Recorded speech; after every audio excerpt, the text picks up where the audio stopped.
ازيكم يا حلوين؟ يلا بينا نعمل وصفة اقتصادية لذيذة، البطاطس الحارة. أكلتها مرة في مطعم لبناني وعجبتني. مكوناتها بسيطة جدا وسهلة، طعمها خطير، تنفع جنب أي نوع أكل، وحاجة كده تقدروا تمشوا بيها يومكم لو ملكمش مزاج تطبخوا.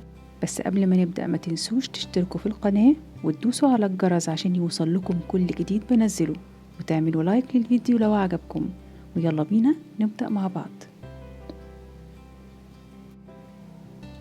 أول حاجة هجيب معايا حوالي نص كيلو من البطاطس، قشرته وقطعته مكعبات متوسطة كده، وبعدين هحطهم في حلة وارفعها على النار واسيبها حوالي 5 دقايق بس.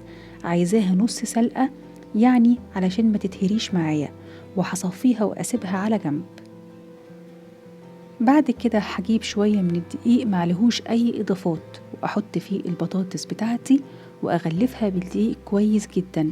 أهم حاجة إن كل بطاطساية تكون متغلفة كويس.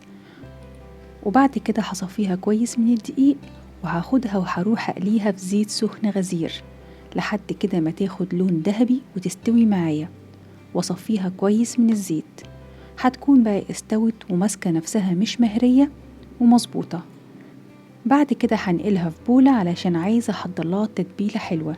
معايا 3 فصوص من الثوم مهروسين، ونص معلقة صغيرة من الملح، ومعلقة صغيرة من البابريكا، ونص معلقة صغيرة من هريسة الشطة تديني طعم لذيذ، وممكن كمان فلفل أحمر حامي، وعصير ليمونة كاملة، الوصفة دي بتحب الليمون جدا، وشوية من الكزبرة الخضرة متقطعة صغير كده، وربع كوباية من زيت الزيتون أو الزيت النباتي اللي موجود.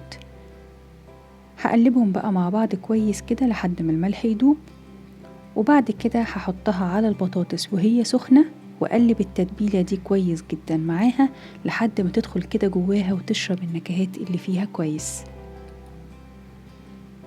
وبقدمها بقى في طبق حلو ولذيذ، وبتبقى حتة وصفة بطاطس طعمها جنان. التوم والليمون والكزبرة مخلين ريحتها رهيبة، ولما غلفنا البطاطس بالدقيق خلاها مختلفة عن البطاطس لو كانت مسلوقة بس. طبعا ممكن تتاكل كده، وممكن أعمل بيها وصفة تانية وهي حواوشي البطاطس. هجيب عيش بلدي عادي وأحط فيه شوية من البطاطس الحارة بتاعتي، وأحط كمان عليها شوية من الموتزاريلا بالشكل ده، وآخد بقى الرغيف بتاعي وأحطه على الجريل فيه شوية زبدة، وأحمصه من الجنبين لحد ما الجبنة تسيح وياخد لون حلو ويقرمش، وبيطلع بقى مقرمش قرمشة واخد طعم تحفة من الزبدة، والجبنة كمان ساحت. ولو قلتلكم طعمه أحلى من حواوشي اللحمة مش هتصدقوني. وصفة سريعة ومنجزة، لو انتوا مش عايزين تعملوا أكل وتقفوا كتير في المطبخ جربوها هتعجبكم جدا.